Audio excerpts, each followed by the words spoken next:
আসসালামু আলাইকুম। আমি doctor Shayla Haque, BD doctor official YouTube channel থেকে আপনাদের সকলকে স্বাগত জানাচ্ছি।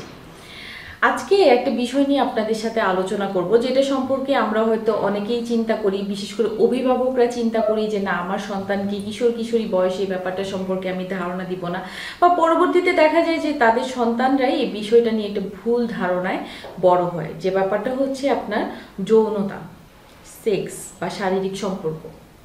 এই ব্যাপারটা আপনার অনেকের ক্ষেত্রে আমরা চিন্তা করি আমি আমার সন্তানদেরকে এটা শিক্ষা দিব না, আমি আমার ভাই বোনকে এটা বলবো না, এটা অনেক লজ্জাকর একটা ব্যাপার, আমি এটা শেয়ার করতে যাব না। পরবর্তীতে আমরা আমাদের চেয়ে যারা বয়সে ছোট এবং আমাদের খুব কাছে, আমাদের সন্তান, আমাদের ভাই বোন, আমরা বড় হয়ে যদি তাদেরকে এই শিক্ষাটা না দিই, পরবর্তীতে দেখা যায় যে বন্ধু বান্ধব বা আশেপাশে কারো কাছ থেকে তারা পরবর্তীতে এটা সম্পর্কে একটা ভুল ধারণা নিয়ে বড় হয়, এবং পরবর্তীকালে তাদের বিবাহিত জীবনে যখন এই ব্যাপারটা তারা প্র্যাকটিক্যালি দেখতে যায়, সেখানে অনেক ভুলভাবে তারা এটাকে হ্যান্ডেল করতে গিয়ে অনেক লজ্জাকর পরিস্থিতি, অস্বস্তিকর পরিস্থিতি বা শারীরিক কোনো খারাপ পরিস্থিতিতেও তারা পড়ে যায়। তো সেক্স বা শারীরিক সম্পর্ক নিয়ে যে ভুল ধারণাগুলো আমাদের মধ্যে আছে, এবং এটা সম্পর্কে কিছু ধারণা আজকে আপনাদের সাথে তুলে ধরবো।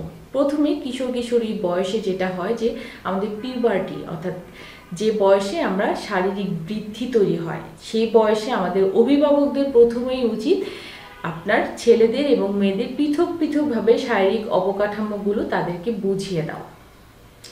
দ্বিতীয়ত হচ্ছে, যখন শারীরিক বৃদ্ধি হয় তখন ছেলেদের যেরকম বৃদ্ধি হয়, মেয়েদেরও বিভিন্ন স্থানে আপনার হচ্ছে বৃদ্ধি শুরু হয়, এবং তাদের সবচেয়ে ইম্পর্টেন্ট যে বৃদ্ধিটা আসে সেটা হচ্ছে আপনার পিরিয়ড বা মাসিক।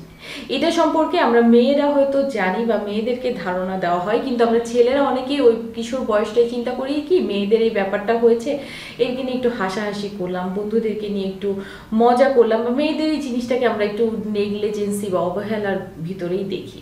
কোনো কোনো মেয়েদের ক্ষেত্রে দেখা যায় যে অনেক ছেলেরা বা এরা এটা এত টিচ করে বলে যে মেয়েরা অনেক সময় এটা অনেক লজ্জায় পড়ে যায়, এবং অনেকেই স্কুল কলেজে এই সময়টাতে যেতেও অস্বস্তি ফিল করে, যে আমার আশেপাশে বন্ধুরা তো এটাকে খারাপভাবে দেখবে। এটা আসলে কোনো খারাপ ধারণার কিছু নাই। পিরিয়ড বা মাসিক ব্যাপারটা হচ্ছে কিন্তু আপনার যে প্রতি মাসে মেয়েদের একটি রক্তপাত আপনার হবে, প্রতি মাসে একটা করে ডিম্বাণু মেয়েদের তৈরি হচ্ছে, এবং পিরিয়ডের মাধ্যমে এই ডিম্বাণুটা আপনার, যেহেতু আপনার এই ডিম্বাণুটা আপনার জাইগোট বা ভ্রূণ যেটাকে বলি, যেহেতু আপনার পরিপূর্ণ হচ্ছে না, অর্থাৎ এইটা আপনার প্রাকৃতিক নিয়মে শরীরের মাধ্যমে এটা আপনার ক্ষয় হয়ে শরীর থেকে বের হয়ে যাচ্ছে।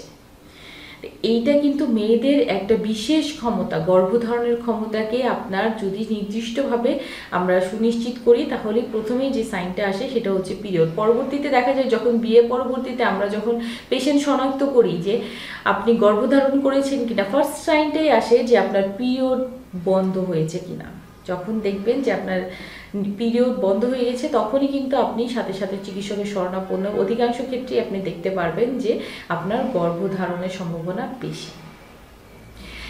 তো এই ব্যাপারটা নিয়ে আমরা কিন্তু ছেলে এবং মেয়ে দুইজনকেই, যখন আপনার পরিণত বয়স আসবে, আমরা নিজেরাই গিয়ে তাদেরকে এই ব্যাপারগুলো নিয়ে সরাসরি আপনার আলোচনা করতে পারি। আসসালামু আলাইকুম অল ইউটিউব গাইস, ভিডিওটি যদি ভালো লাগে অবশ্যই লাইক শেয়ার করবেন আর সাবস্ক্রাইব করতে ভুলবেন না। আপনার পছন্দের ভিডিও পেতে কমেন্টে জানিয়ে যাবেন।